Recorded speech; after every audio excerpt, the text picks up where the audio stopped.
महाभारतकालीन मयूरध्वज राजा की राजधानी। इसी राजा के नाम से इस राजधानी को मयूरपुरी और इस किले को मयूरगिरी यानी आज का मुल्लेर ऐसा नाम मिला।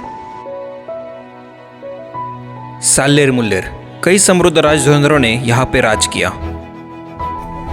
शिवकालीन समय में इसे अहम महत्व था और कई सारे कला आविष्कारों से परिपूर्ण ऐसा बागलान प्रांत। 4290 फुट ऊंचा नासिक के उत्तरी दिशा में स्थित सह्याद्री श्रृंखला का और बागलान का महत्वपूर्ण किला मुल्लेर।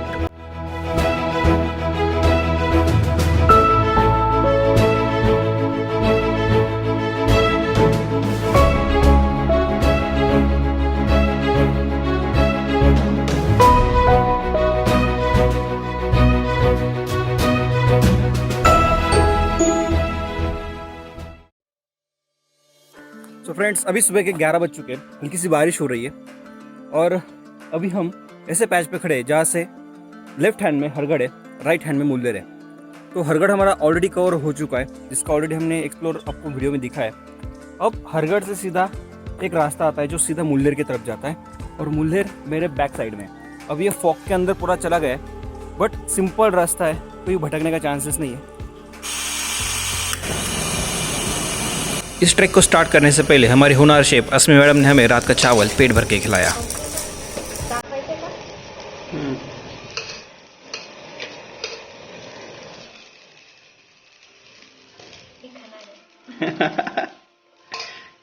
इसी राइस के सहारे हमें अगले 4-5 घंटे नॉन स्टॉप चलना था।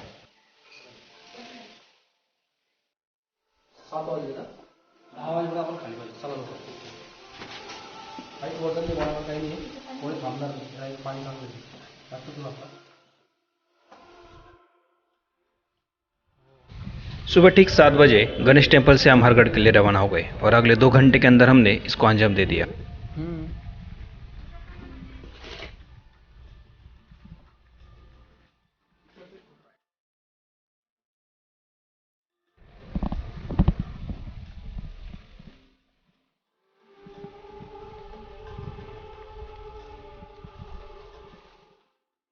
मुल्लेर एक अति प्राचीन किलों में से एक माना जाता है। उस समय इस किले के अंदर ही पूरा गांव स्थित था। हालांकि समय के साथ गांव नीचे आ गया है और इस किले से लगभग 2 किलोमीटर की दूरी पर बस गया है। मुल्लेर का यह गांव लगभग महाभारत काल का है। इसे रत्नापुर उस समय पे कहा जाता था। उस समय यहाँ के राजा मयूरध्वज थे और समय के साथ इन्हीं राजा के नाम से इस गांव का नाम मयूरपुर पड़ गया। फ्रेंड्स ये पैच काफी डिफिकल्ट है और आप देख ही रहे हो कि यहाँ पे जाना रेत भरा है। ओहो, एक गलत मिस्टेक और जाना हथेली पे रेत हो। जब औरंगजेब ने किले पर विजय प्राप्त कर ली थी, उस समय उसका नाम बदलकर औरंगगढ़ कर दिया गया।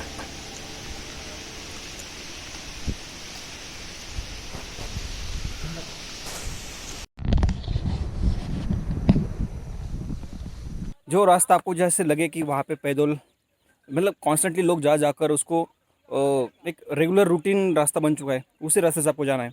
अगर यहाँ हुआ कुछ नया ढूंढने जाओगे तो मुल्लेर मोरा को छोड़ के कई अलग जगह पे जाओगे जिसमें टाइम जाएगा।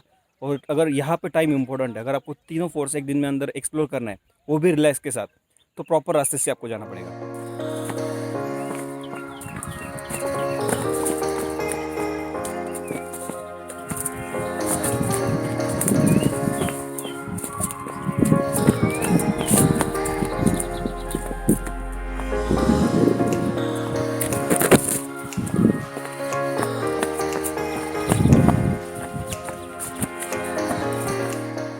फ्रेंड्स जहाँ तक मेरा नॉलेज है कि मुल्लेर मोरा आसन से कर सकते हैं। हरगढ़ करना काफ़ी डिफिकल्ट है, जहाँ तक मैंने सुना था और जैसे लग भी रहा है, क्योंकि मेरे पीछे का आप देख सकते हैं पूरी 2-3 खाई क्रॉस करके हम आ गए।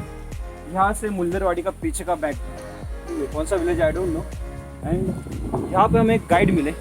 गाइड का मैं एक्चुअली हम गाइड नहीं बोल सकते, बट उन्होंने हमने उनको बस रास्ता पूछ लिया था। तो वो अगर नहीं होते तो हमारा हरगढ़ मे बी स्किप हो जाता या फिर बहुत देर हो जाती।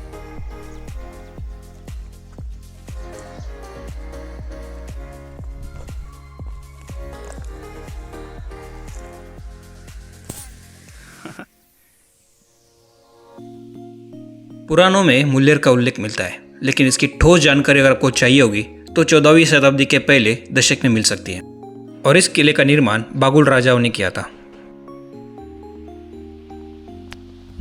इस ट्रैक में हमें एक प्रॉब्लम को फेस करना पड़े कि मैंने विंटर में किया था, उस टाइम पे वाटर मुझे मिला भी था। अभी रेनी सीजन है, फिर भी यहाँ पे मुझे पानी मिल नहीं रहा। हरगढ़ के लिए हमने 4 बॉटल्स मोती तालाब से हमने ली थी, वो तकरीबन हरगढ़ तक ही ख़त्म हो गई। अब देखना है कि मुल्लेर तक जाते टाइम हमें कुछ पानी मिलता है तो पीने लायक है। इस बागुल परिवार के कुल 11 राजा थे। इन राजाओं को बहिर्जी की उपाधि प्राप्त थी और इसे कहा जाता है कि विजयनगर में हिंदू सत्ता की स्थापना से बहुत पहले बागलान में हिंदू शक्ति की स्थापना हुई थी। मुल्लेर बागलान की पारंपरिक राजधानी है। मोहम्मद ताहिर को सबसे पहले किला कीपर के रूप में नियुक्त किया गया था और इसी मोहम्मद ताहिर ने उस समय एक गांव का निर्माण किया गया था और उस समय उस गांव का नाम था तहर, जो कि आज का ताहराबाद। जब छत्रपति शिवाजी महाराज जिन्होंने सूरत की दूसरी लूट के बाद बागलान का अभियान शुरू किया, उस समय उन्होंने सालेर, मुल्लेर और अन्य किलों को स्वराज्य के अंदर शामिल किया।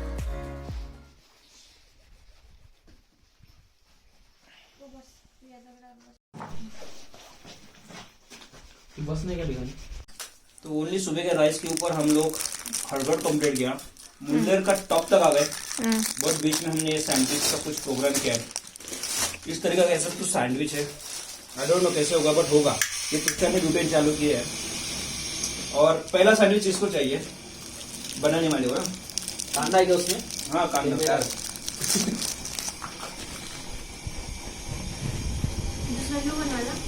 दूसरा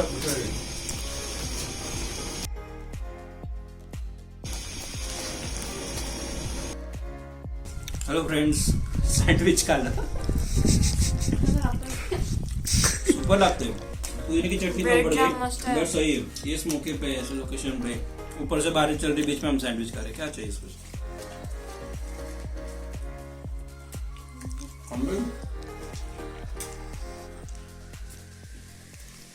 ब्रेड जाम मस्त।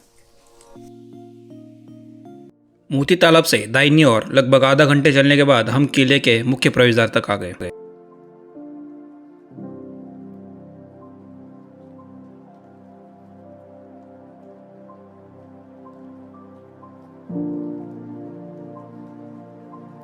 इस मुख्य प्रवेशद्वार के एक साइड पे छोटी सी पानी की टंकी है तो दूसरी तरफ कई सारी गुफाएं।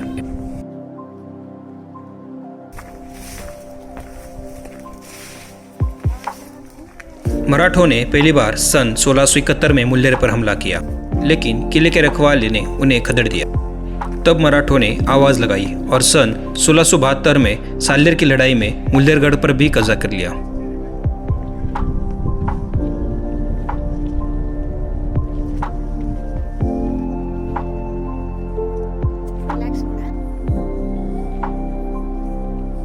मुल्लेरगढ़ का बाले किला एक पठार के स्वरूप में है, जिसमें लगभग 9 से 10 पानी की टंकियां हैं और यहाँ से मुल्लेर के चारों तरफ का नज़ारा आंखों के सामने होता है। मुगलों ने सालेर के किले में सन 1671 में घेराबंदी कर दी, लेकिन मोरोपंत और प्रतापराव ने अच्छी कूटनीति के साथ इस घेराबंदी को तोड़ दिया। इस पराक्रम ने न केवल सालेर की घेराबंदी को हटा दिया, जिसके परिणाम स्वरूप पूरे बागलान क्षेत्र को स्वराज्य में शामिल किया गया।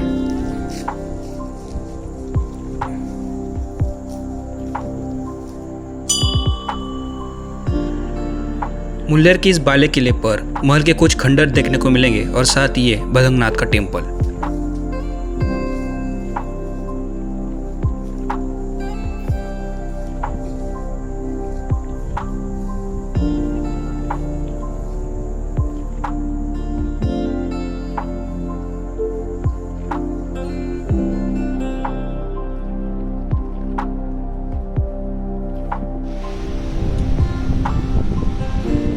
बागलान की सैर करने का सबसे अच्छा समय मानसून होता है, जब ये सूखी ग्रास हरी भरी बन जाती है, चारों तरफ के तालाब पानी से भरे होते हैं, पंछी आसमान में मुक्त जैसे संचार रहे होते हैं और ये सृष्टि अपने अंदर होने वाले बदलाव के स्वरूप दिखाती है।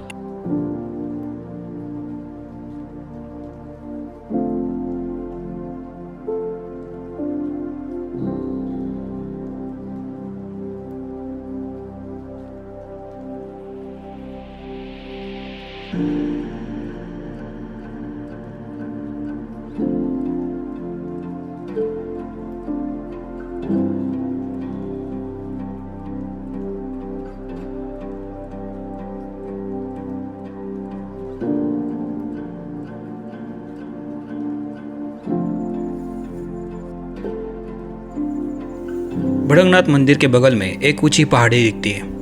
उसके आखिर के चढ़ाव तक अगर जाएंगे तो आपको ये मोरा का सुंदर नज़ारा दिखेगा। इस किले के ऊपर जाने के लिए पत्थरों की सीढ़ियाँ देखने को मिलेगी। इस किले का निर्माण बुरहानपुर और सूरत के प्राचीन व्यापारी मार्ग पर नजर रखने के लिए किया गया था।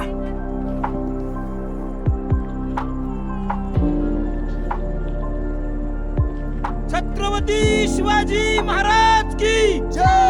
जय भवानी, जय शिवाजी, जय भवानी, जय शिवाजी। अरे तुमचं आमचं नातं काय? जय जिजाऊ, जय शिवराय।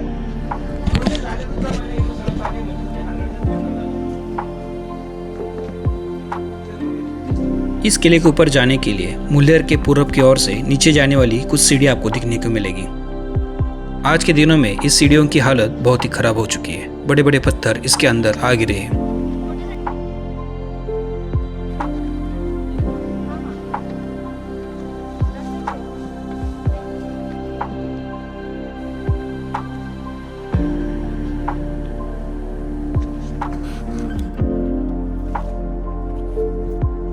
मुल्लेर के बाले किले से उतरते हुए अगर मोरागढ़ पे जाएंगे तो उससे एग्जैक्टली राइट साइड में एक अंडरग्राउंड वाटर रिजर्वायर आपको देखने को मिलेगा। और मोती तालाब के बाद सबसे पीने लायक पानी अगर कोई होगा तो बस यही है।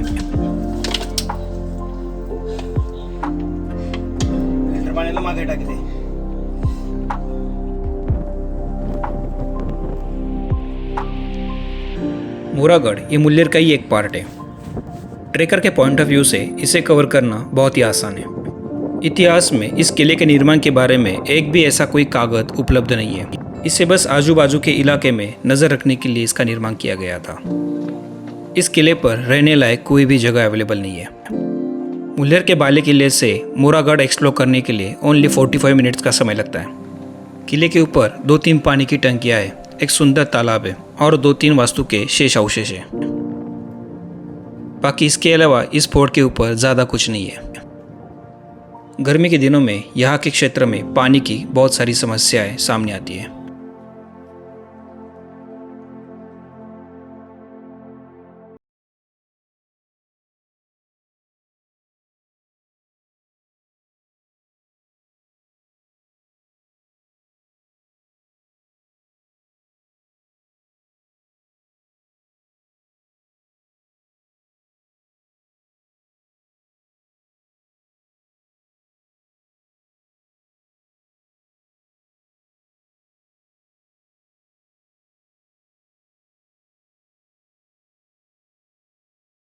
हमने सुबह 7 बजे जो हमारी जर्नी स्टार्ट हुई थी तो हरगढ़, उसके बाद ये मुल्लेर और हमारा पीछे का ये मोरागढ़।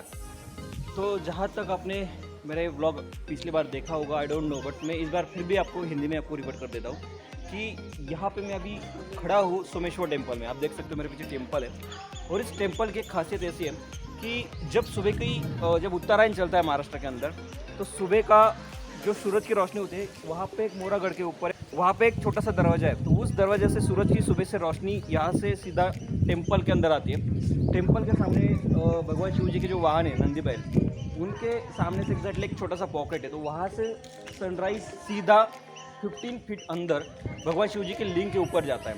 तो ये एक हिस्टोरिकल या फिर एक स्थापत्य जो शास्त्र है उसका एक एग्जैक्टली नमूना है। और अगर आपको ये देखना होगा तो सुबह 8, 10 या 11 बजे तक आपको रुकना पड़ता है। तो उस चक्कर में सारे बाकी जो फोर्ट्स होते हैं वो एक्सप्लोर करना बाकी रह जाता है। तो हमने लास्ट टाइम तो किया था। अगर आपको यहाँ पे आना है, तीनों फोर्ट एक्सप्लोर करना है और स्टे कहाँ पे करना है, तो जैसे हमने गणेश टेम्पल में स्टे किया था, दूसरा स्टे आप यहाँ पे भी कर सकते हो। यहाँ पे कुछ रूल्स रेगुलेशंस है बट फिर भी ये जगह सेफ है। और बाकी ट्रिप कैसी हुई वो कुछ सर बताएंगे। जैसे कि हमने देखा अपना जो पूरा ट्रैक हुआ, ट्रैक के बीच में जो शेड्यूल हुआ, तो लिटरली मतलब बताता हूँ कि हमें बिल्कुल गारंटी नहीं थी कि हमारा 3rd फोर्ट भी कंप्लीट होगा या फिर मुल्लेर और मोरागढ़ कंप्लीट होगा, क्योंकि हमें ऐसा बताया गया था कि हरगढ़ जो है बहुत डिफिकल्ट है, उसको 7 घंटे 8 घंटे लगते हैं कंप्लीट करने के लिए। लेकिन मैं लिटरली बताता हूँ, अगर तुम्हारे अंदर स्टैमिना हो और तुम्हारी जो कैपेसिटी है वो हायर हो तो you can complete it in very easy way. मतलब जैसे ही हमने सुबह 7 बजे आराम से हमने सोचा था कि हम 5 बजे उठेंगे, लेकिन 5 के 6 हो गए, 6 के 7 हो गए और 7 बजे हमने जब स्टार्ट किया तो उसको कंप्लीट करते करते हमें 10:30 बजे टॉप पे था। नहीं 10 बजे हम रिटर्न आ गए, रिटर्न थे 10 बजे हम जो मुल्लेर का बेस है जहाँ से वो स्टार्ट होता है वहाँ पे थे। देन वहाँ से कम हमें मतलब जब मुल्लेर पहुँच गए तब हमें लग गया भाई अब बस आप टेंशन मत ले। तो वही हिसाब से हमने बहुत आराम से पूरा ट्रिप कंप्लीट कर दिया। 4 बजे हो गए और अभी आई थिंक हाँ 5 बज रहे हैं, 5 बज रहे 5 बज रहे हैं हैं अभी हमारे प्रसाद भी लिए। ले लिया ना। हाँ और मतलब एक इतना अच्छी बात हो गई कि ट्रैक भी पूरा हो गया और उसके साथ साथ हमें प्रसाद भी मिल गया। मतलब ये बहुत अच्छी बात है ये हमारे ट्रिप लिए। का एट द एंड में बहुत मतलब जो खुशी वाला कुछ या होना फिर हो भगवान एंड की अच्छा ही होता है। प्रसाद बस मिल गया ये हमें। ऐसे ही था। चलो ठीक है, फिर निकलते हैं Yes, अगले सफर अभी के लिए। अभी निकलते हैं हमारा कल नेक्स्ट के ट्रैक लिए। होगा सालेर सालोडा। कल के लिए हमारा सालेर सालों और एक आपको इमेजिनरी एक बात है कि यहाँ पे मेरे पीछे है another one track, this is मांगी तुंगी, जो हमारा परसों का प्लान है। तो लेट्स होप कि हम ये करेंगे डेफिनेटली। अगर आपको ये ब्लॉग अच्छा लगा हो तो like subscribe comment and share. Bye bye guys.